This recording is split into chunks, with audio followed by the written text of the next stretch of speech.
प्रिय दर्शकों, आज मैं आपसे जीवन के उस सबसे कड़वे लेकिन सबसे अनिवार्य सत्य पर बात करने जा रहा हूं, जिससे आज का हर युवा, हर बुजुर्ग, यहां तक कि हर सफल व्यक्ति भी भाग रहा है। वो सत्य है एकांत। क्या आपने कभी अनुभव किया है कि जब कमरे में सन्नाटा होता है, जब मोबाइल की स्क्रीन बंद होती है और आसपास कोई बात करने वाला नहीं होता, तो अचानक एक बेचैनी सी होने लगती है, मन घबराने लगता है, ऐसा लगता है कि ये खालीपन हमें निगल जाएगा। हम तुरंत शोर ढूंढते हैं, हम भीड़ ढूंढते हैं, हम किसी न किसी का सहारा ढूंढते हैं। क्यों? क्योंकि हमें खुद से डर लगता है। हमें डर लगता है कि अगर हम अकेले रह गए तो हमारा क्या होगा। लेकिन आज मैं आपको एक ऐसा रहस्य बताने जा रहा हूं जो आपके जीवन की दिशा बदल देगा। संसार का इतिहास उठाकर देख लीजिए, जिस भी मनुष्य ने महानता के शिखर को छुआ है, उसने उस शिखर की यात्रा अकेले ही तय की है। भीड़ आपको सांत्वना दे सकती है, लेकिन सिंहासन तक आपको अकेले ही जाना होगा। इस बात को गहराई से समझने के लिए चलिए चलते हैं उस महायुद्ध के मैदान में, जहां जीवन और मृत्यु का तांडव होने वाला था। कुरुक्षेत्र की रणभूमि। लाखों की सेना खड़ी है, कोलाहल है, शंखनाद है, हाथियों की चिंगाड़ है, लेकिन उस अपार भीड़ के बीच एक रथ खड़ा है, और उस रथ पर बैठा एक महायोद्धा भीतर से पूरी तरह टूट चुका है। वो योद्धा है अर्जुन। अर्जुन का विषाद, अर्जुन का दुख केवल युद्ध का नहीं था। अर्जुन का दुख था अकेलेपन का भय। वो श्री कृष्ण से कहता है कि हे केशव, अगर मेरे गुरु, मेरे पितामह, मेरे भाई बंधु सब मारे गए तो मैं ये राज्य किसके साथ भोगूंगा? अगर सब चले गए तो मैं तो अकेला रह जाऊंगा, और अकेले जीने से तो अच्छा है कि मैं भिक्षा मांगकर जीवन व्यतीत कर लूं। अर्जुन उसी मोह में फंसा था जिसमें आज आप फंसे हैं, कि दूसरों के बिना मेरा कोई अस्तित्व नहीं। तब योगेश्वर भगवान श्री कृष्ण अर्जुन के उस भय को जड़ से मिटाने के लिए उसे जीवन का परम सत्य समझाते हैं। वे अर्जुन को डांटते नहीं, बल्कि उसकी चेतना को जगाते हैं। भगवान सबसे पहले अर्जुन को ये एहसास दिलाते हैं कि शक्ति शरीर में नहीं, मन की स्थिति में होती है। और इस संदर्भ में गीता के दूसरे अध्याय का ये श्लोक एक वज्र की तरह अर्जुन के हृदय पर प्रहार करता है। क्लैब्यम मास्मगमः पार्थ नैतत्वयुपपद्यते क्षुद्रम हृदय दौर्बल्यम त्यक्त्वोत्तिष्ठ परंतपा। इसका अर्थ है, हे पार्थ, इस नपुंसकता को मत प्राप्त हो, ये तुम्हें शोभा नहीं देती। हे शत्रुओं के दमन करता अर्जुन, अपने हृदय की इस तुच्छ दुर्बलता को त्याग कर युद्ध के लिए खड़े हो जाओ। श्री कृष्ण यहाँ हृदय की दुर्बलता किसे कह रहे हैं? वो मोह, वो डर कि मैं अपनों के बिना जी नहीं पाऊंगा। भगवान समझा रहे हैं कि हे अर्जुन, तुम जिसे अपना सहारा मान रहे हो वो वास्तव में तुम्हारी बेड़ियां हैं। तुम भीड़ का हिस्सा बनने के लिए नहीं जन्मे हो। उठो और अपने एकांत को स्वीकार करो।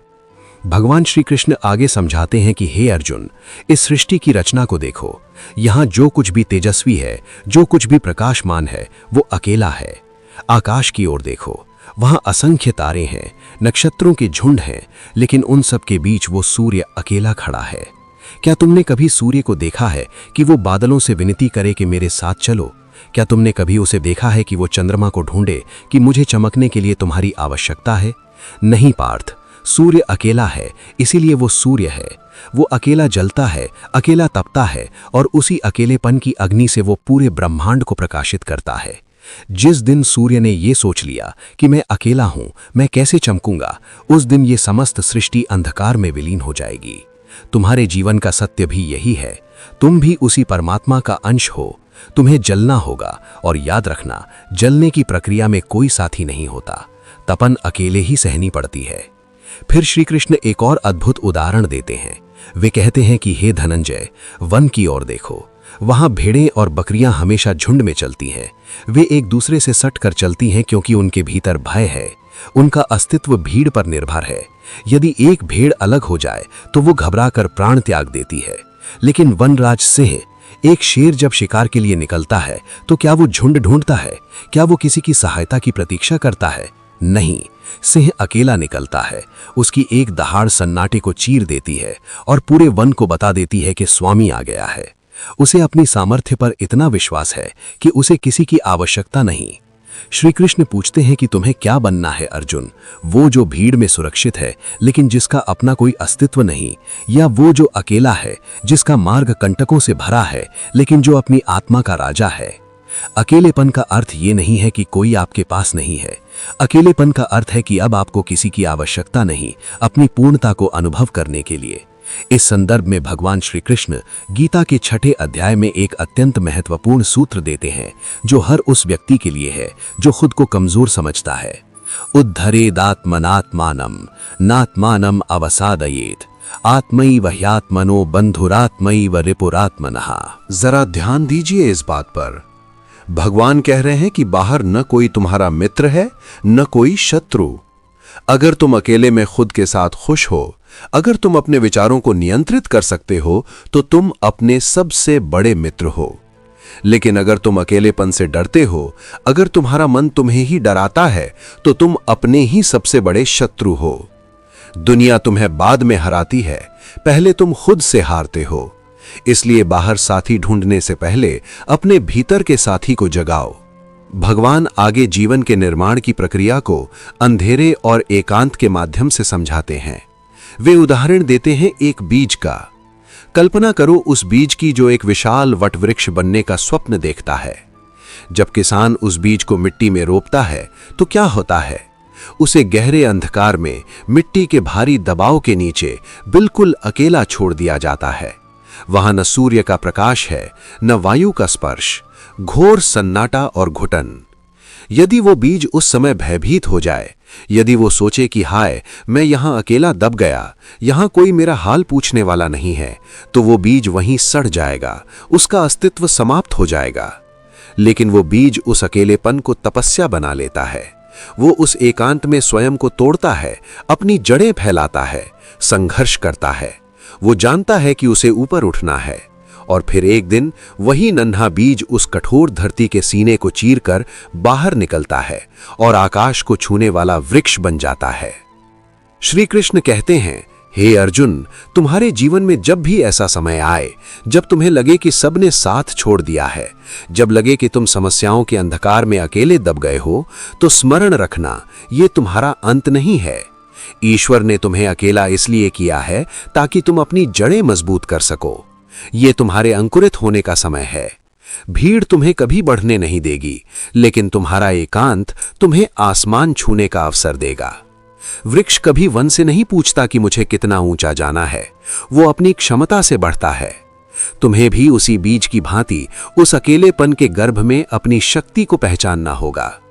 अकेले रहने का मतलब दुर्बल होना नहीं है। अकेले रहने का मतलब है कि अब तुम्हारी असली परीक्षा आरंभ हुई है। भगवान श्री कृष्ण फिर अर्जुन को योगी की वृत्ति समझाते हैं। वे बताते हैं कि साधारण मनुष्य और एक योगी में क्या अंतर है। साधारण मनुष्य सुख के लिए दूसरों पर निर्भर है, लेकिन योगी अपने भीतर ही रमता है, और इसके लिए एकांत अनिवार्य है। गीता के 6 अध्याय का 10वां श्लोक इस बात का प्रमाण है। योगी युंजीत सततामात्मानं रहसि स्थितः एकाकी यतचित्तात्मा निराशीर परिग्रहः। अर्थात मन और इंद्रियों सहित शरीर को वश में रखने वाला, आशा रहित और संग्रह रहित योगी अकेले एकांत स्थान में स्थित होकर निरंतर आत्मा को परमेश्वर के ध्यान में लगाए। यहां भगवान स्पष्ट शब्द प्रयोग कर रहे हैं, रहसी स्थितः, यानी एकांत में रहकर और एकाकी। भगवान ये नहीं कह रहे कि भीड़ में बैठकर ध्यान करो।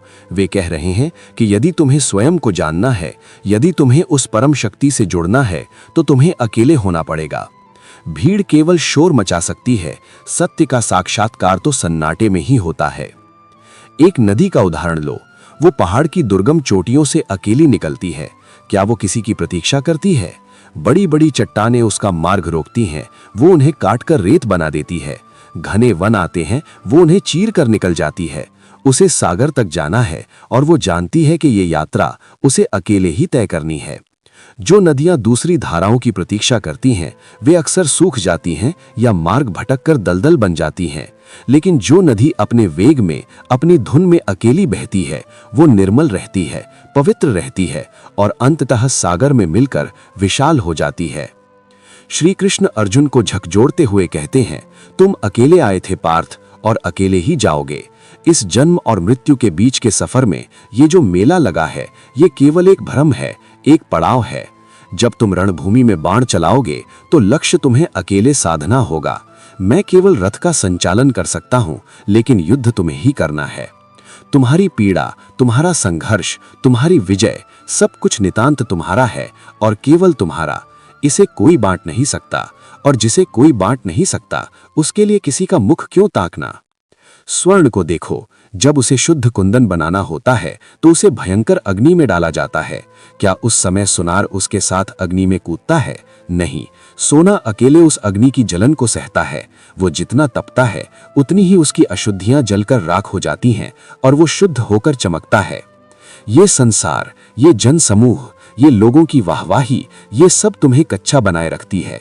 लेकिन जब तुम अकेले होते हो तब तुम अपने विकारों से, अपने भय से, अपनी कमजोरियों से लड़ते हो। वो लड़ाई तुम्हें कुंदन बनाती है। भीड़ में रहकर मनुष्य मुखौटा पहनना सीखता है, लेकिन अकेले में मनुष्य दर्पण देखना सीखता है। इसलिए मेरे दोस्तों, भगवान श्री कृष्ण के इस उपदेश को अपने हृदय में उतार लो।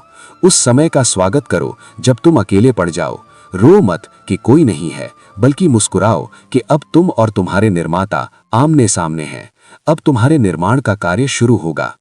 जो पत्थर छेनी और हथौड़े की चोट से डरकर अकेला रहना नहीं चाहता, वो कभी मूर्त नहीं बनता। वो केवल रास्तों का पत्थर बनकर रह जाता है, जिसे लोग पैरों तले रौंदते हैं। आत्मनिर्भर बनो। अपने सुख की चाबी अपनी जेब में रखो, किसी और की हथेली पर नहीं। दोस्तों, अब प्रश्न ये उठता है कि जब हम अकेले होंगे तो मन में जो तूफान उठेंगे उन्हें कैसे शांत करेंगे? उस अकेलेपन में अपने लक्ष्य पर ध्यान कैसे लगाएंगे? अर्जुन के मन में अब भी संशय है। वो श्री कृष्ण से पूछते हैं, हे केशव, मैं वन में जाकर अकेला रह तो लूं, लेकिन ये संसार मुझे कायर कहेगा, लोग मेरी निंदा करेंगे और मेरा चंचल मन मुझे उस अकेलेपन में भी चैन से बैठने नहीं देगा। मैं क्या करूं? तब भगवान श्री कृष्ण मुस्कुराते हैं। उनकी मुस्कान में वो आत्मविश्वास है जो पूरे ब्रह्मांड को चला रहा है। वे अर्जुन को और आज आपको एक ऐसा मंत्र देते हैं जो सफलता की कुंजी है। श्री कृष्ण कहते हैं, पार्थ, तुम दुनिया की बातों से विचलित हो रहे हो। तुम डर रहे हो कि लोग क्या कहेंगे। याद रखना अर्जुन, निंदा उसी की होती है जो जीवित है। मरने के बाद तो केवल तारीफ ही हुआ करती है। इस संसार का स्वभाव है शोर मचाना। एक मदमस्त हाथी को देखो, जब वो बाजार के बीच से गुजरता है तो सैकड़ों कुत्ते उस पर भौंकते हैं। वे उसका रास्ता रोकने की कोशिश करते हैं, शोर मचाते हैं। लेकिन क्या हाथी उन कुत्तों को जवाब देने के लिए रुकता है? क्या वो उनसे डरकर अपना रास्ता बदल लेता है? नहीं, वो अपनी ही चाल में, अपनी ही मस्ती में चलता रहता है। उसे पता है कि उसका कद उन कुत्तों से बहुत बड़ा है। हे अर्जुन, जब तुम अकेले अपने लक्ष्य की ओर बढ़ोगे, जब तुम भीड़ से अलग रास्ता चुनोगे, तो ये दुनिया भौंकेगी, ये समाज तुम्हें डराएगा, तुम्हारा उपहास करेगा।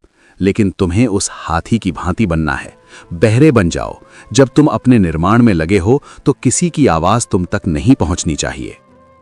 इस संदर्भ में भगवान श्री कृष्ण गीता के दूसरे अध्याय में कर्म का वो सिद्धांत बताते हैं जो तुम्हें आलोचनाओं से मुक्त कर देगा। कर्मण्येवधिकारस्ते मां फलेषु कदाचना मां कर्म फल हेतुर्भूर मां ते संगोस्त्व कर्मणि। इसका अर्थ है, तुम्हारा अधिकार केवल कर्म करने में है, उसके फलों में नहीं। तुम फल की इच्छा से कर्म मत करो और ना ही कर्म न करने में तुम्हारी आसक्ति हो। भगवान समझा रहे हैं, हे अर्जुन, लोग क्या कहेंगे, परिणाम क्या होगा, मैं जीतूंगा या हारूंगा, ये सोचना तुम्हारा काम नहीं है। जब तुम अकेले अभ्यास कर रहे हो तो तुम्हारा पूरा ध्यान केवल अपने कर्म पर होना चाहिए। जब तुम परिणाम की चिंता छोड़ देते हो तो दुनिया का शोर अपने आप बंद हो जाता है। श्री कृष्ण अर्जुन को उसके अतीत की याद दिलाते हैं। स्मरण करो पार्थ, द्रौपदी स्वयंवर का वो दृश्य। वहां सैकड़ों राजा उपस्थित थे, पूरा दरबार भरा हुआ था, भारी शोर था। लेकिन जब तुमने धनुष उठाया और नीचे तेल में देखकर ऊपर घूमती हुई मछली की आंख पर निशाना साधा, तो तुम्हें क्या दिखाई दे रहा था? क्या तुम्हें वो राजा दिखाई दे रहे थे? क्या तुम्हें द्रौपदी दिखाई दे रही थी? नहीं, उस भारी भीड़ में भी तुम अकेले थे। तुम्हारी आंखों को केवल और केवल मछली की पुतली दिखाई दे रही थी। यही एकांत की शक्ति है अर्जुन। अकेले रहने का मतलब सिर्फ जंगल में जाना नहीं है। अकेले रहने का मतलब है अपने लक्ष्य के साथ इतना एक हो जाना कि आसपास की दुनिया धुंधली पड़ जाए। एक वैज्ञानिक जब प्रयोगशाला में कोई आविष्कार करता है तो वो दुनिया को भूल जाता है। एक चित्रकार जब चित्र बनाता है तो वो भूख प्यास भूल जाता है।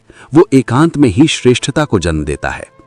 मन की इस एकाग्रता को साधने के लिए भगवान गीता के 6 अध्याय में कहते हैं, यतो यतो निश्चरति मनश्चंचलम अस्थिरम ततस्ततो नियमे तदात्मन्येव वशम नयेत। अर्थात ये चंचल और अस्थिर मन जहां जहां भी भागे, इसे वहां वहां से हटाकर बार बार अपनी आत्मा में ही स्थिर करे। दोस्तों, जब आप अकेले होंगे तो आपका मन भागेगा। वो आपको पुरानी यादें दिखाएगा, भविष्य के डरावने सपने दिखाएगा। लेकिन श्री कृष्ण कहते हैं, यही तो युद्ध है। उसे पकड़कर वापस लाओ, बार बार लाओ। जो व्यक्ति अपने अकेलेपन में अपने मन को जीत लेता है, वो दुनिया को अपनी उंगलियों पर नचा सकता है। अब भगवान श्री कृष्ण एक ऐसा उदाहरण देते हैं जो सिद्ध करता है कि अगर इंसान के पास दृढ़ इच्छा शक्ति हो तो उसे किसी के सहारे की जरूरत नहीं। वो उदाहरण है एकलव्य का। श्री कृष्ण कहते हैं, अर्जुन, तुम तो गुरुकुल में थे, तुम्हारे पास द्रोणाचार्य जैसा गुरु था, तुम्हारे पास सगे संबंधी थे, लेकिन उस भील बालक एकलव्य को देखो। उसे तो गुरु ने भी ठुकरा दिया था, उसे समाज ने भी त्याग दिया था। वो घने जंगल में नितांत अकेला था। लेकिन क्या उस अकेलेपन ने उसे कमजोर किया? नहीं, उसने उस अकेलेपन को अपना साथी बना लिया। उसने मिट्टी की मूरत बनाई और अपने एकांत में इतना कठोर अभ्यास किया कि वो तुमसे भी बड़ा धनुर्धर बन गया। उसके पास कोई मोटिवेट करने वाला नहीं था, कोई ताली बजाने वाला नहीं था, केवल सन्नाटा था और उसका धनुष था। हे मनुष्यों, आज तुम शिकायत करते हो कि मेरे पास संसाधन नहीं है, मुझे गाइड करने वाला कोई नहीं है, मेरा परिवार अमीर नहीं है। एकलव्य की कहानी तुम्हारे मुंह पर एक तमाचा है। अगर तुम्हारे भीतर आग है तो जंगल का एकांत भी तुम्हें विद्वान बना सकता है, और अगर आग नहीं है तो महलों की सुविधा भी तुम्हें राख कर देगी। सीखो उस भील बालक से। उसने दुनिया का इंतजार नहीं किया, उसने अकेलेपन को अपनी प्रयोगशाला बनाया। जब दुनिया सो रही थी वो जाग रहा था, जब दुनिया उत्सव मना रही थी वो पसीना बहा रहा था। श्रेष्ठता भीड़ में नहीं मिलती, वो अकेले की गई तपस्या का फल है। श्री कृष्ण आगे कहते हैं, पार्थ, यदि तुम्हें महान बनना है तो तुम्हें हिमालय की भांति होना होगा। उत्तर दिशा में वो पर्वतराज खड़ा है, सदियों से अकेला। कितनी ही आंधियां आईं, कितनी ही तूफान आए, कितनी बार बिजली गिरी, लेकिन क्या हिमालय अपनी जगह से हिला? क्या उसने कभी शिकायत की कि मैं यहां अकेला खड़ा हूं, मुझे ठंड लग रही है? नहीं, वो अचल है, अडिग है। उसका मौन ही उसकी शक्ति है, उसका अकेलापन ही उसकी गरिमा है। जो छोटी छोटी पहाड़ियां झुंड में होती हैं वे समय के साथ ढह जाती हैं, लेकिन जो अकेला और अटल खड़ा रहता है, नदियां उसी के चरणों से निकलती हैं। तुम्हें भी ऐसा ही बनना है। सुख आए या दुख, मान मिले या अपमान, जीत हो या हार, तुम्हें अपने भीतर स्थिर रहना है। बाहरी दुनिया का मौसम बदलेगा, लोग बदलेंगे, दोस्त दुश्मन बन जाएंगे और दुश्मन दोस्त, लेकिन तुम अपनी धुरी पर अटल रहो। इस स्थिति को भगवान गीता में स्थित प्रज्ञ कहते हैं। सुनिए ये श्लोक जो आपको पत्थर की लकीर की तरह याद रखना चाहिए। दुःखेष्वनुद्विग्न मना सुखेषु विगत स्पृहा वीतराग भय क्रोधा स्थित धीर मुनि उच्चते। अर्थात दुखों की प्राप्ति होने पर जिसके मन में बेचैनी नहीं होता, सुखों की प्राप्ति में जो सर्वथा आसक्ति रहित है, यानी सुख में पागल नहीं होता, तथा जिसके राग भय और क्रोध नष्ट हो गए हैं, ऐसा मुनि स्थिर बुद्धि कहा जाता है। भगवान कह रहे हैं, अर्जुन, जब तुम अकेले रहोगे तो कभी दुख आएगा, कभी खुशी का भ्रम होगा, लेकिन तुम्हें न तो दुख में रोना है न खुशी में उछलना है। बस शांत रहकर अपने कर्म पथ पर चलते रहना है। यही असली योग है। आगे कृष्ण कहते हैं, पार्थ, अपने गांडीव को देखो। जब तुम्हें बाण को बहुत दूर तक और बहुत तेजी से छोड़ना होता है तो तुम क्या करते हो? तुम बाण को पीछे की तरफ खींचते हो, तुम उसे कान तक ले आते हो, एकदम अपने करीब। बाण जितना पीछे खींचता है उतनी ही रफ्तार से आगे जाता है। जीवन भी वैसा ही है। ये अकेलापन, ये दुनिया से कट जाना, ये अपने कमरे में बंद होकर मेहनत करना, ये सब पीछे खींचने जैसा है। दुनिया को लगेगा कि तुम पीछे जा रहे हो, तुम हार रहे हो, तुम गायब हो गए हो, लेकिन उन्हें नहीं पता कि तुम उस बाण की तरह हो जो अपनी शक्ति बटोर रहा है। जिस दिन तुम इस अकेलेपन से छूटोगे, तुम इतनी तेजी से आगे बढ़ोगे कि ये दुनिया देखती रह जाएगी। इसलिए घबराओ मत कि तुम पीछे रह गए हो, तुम छलांग लगाने की तैयारी कर रहे हो। तो मेरे दोस्तों, भाइयों और बहनों, आज का ये ज्ञान स्पष्ट है। दुनिया भौंकेगी, हाथी की तरह चलते रहो। मन भटकेगा, अभ्यास से उसे वश में करो। साधन नहीं है, एकलव्य की तरह बनो। मुसीबतें आए, हिमालय की तरह खड़े रहो। याद रखना दोस्तों, भीड़ आपको केवल ढाढ़स दे सकती है, लेकिन जीत आपको अकेले ही हासिल करनी होगी। इसलिए आज इसी पल उस कुरुक्षेत्र के मैदान में खड़े अर्जुन की तरह अपनी आंखों से वो पट्टी हटा दो। ये इंतजार करना छोड़ दो कि कोई आएगा और तुम्हारे आंसू पोंछेगा। ये इंतजार करना छोड़ दो कि कोई आएगा और तुम्हें उंगली पकड़कर चलना सिखाएगा। भगवान श्री कृष्ण ने गीता के अंत में अर्जुन से केवल एक ही बात कही थी, यथेच्छसि तथा कुरु, यानी मैंने तुम्हें ज्ञान दे दिया है, अब जैसा तुम चाहो वैसा करो। निर्णय अब तुम्हारे हाथ में है। क्या तुम सारी जिंदगी उस भेड़ की तरह मिमियाते हुए जीना चाहते हो जिसे हर आहट से डर लगता है, या तुम उस शेर की तरह अपनी गुफा में अपने एकांत में दहाड़ना चाहते हो जिसकी आवाज सुनकर दुनिया थर्रा जाए? आज अपने कमरे के दरवाजे बंद करो, उस सन्नाटे को, उस अकेलेपन को गले लगाओ और खुद से कहो कि मैं अकेला नहीं हूं, मैं पूर्ण हूं। क्योंकि जब दुनिया साथ छोड़ देती है, ठीक उसी पल तुम्हारे भीतर बैठा वो ईश्वर, वो सारथी तुम्हारी लगाम थामने के लिए तैयार खड़ा होता है। लेकिन वो सारथी उसी के रथ पर बैठता है जो अकेले युद्ध करने का साहस रखता है। तो उठो अर्जुन, उठाओ अपना गांडीव, अपने अकेलेपन की प्रत्यंचा को इतना पीछे खींचो, अपने अभ्यास की आग को इतना तेज करो कि जब तुम इस एकांत से बाहर निकलो तो तुम एक आम इंसान बनकर नहीं, बल्कि एक विजेता बनकर निकलो। भीड़ का हिस्सा मत बनो, बल्कि वो बनो जिसके लिए भीड़ जुड़ती है। अकेला रहना सीखो, क्योंकि जो अकेला चलता है अंत में सूर्य की तरह वही चमकता है। जय श्री कृष्ण।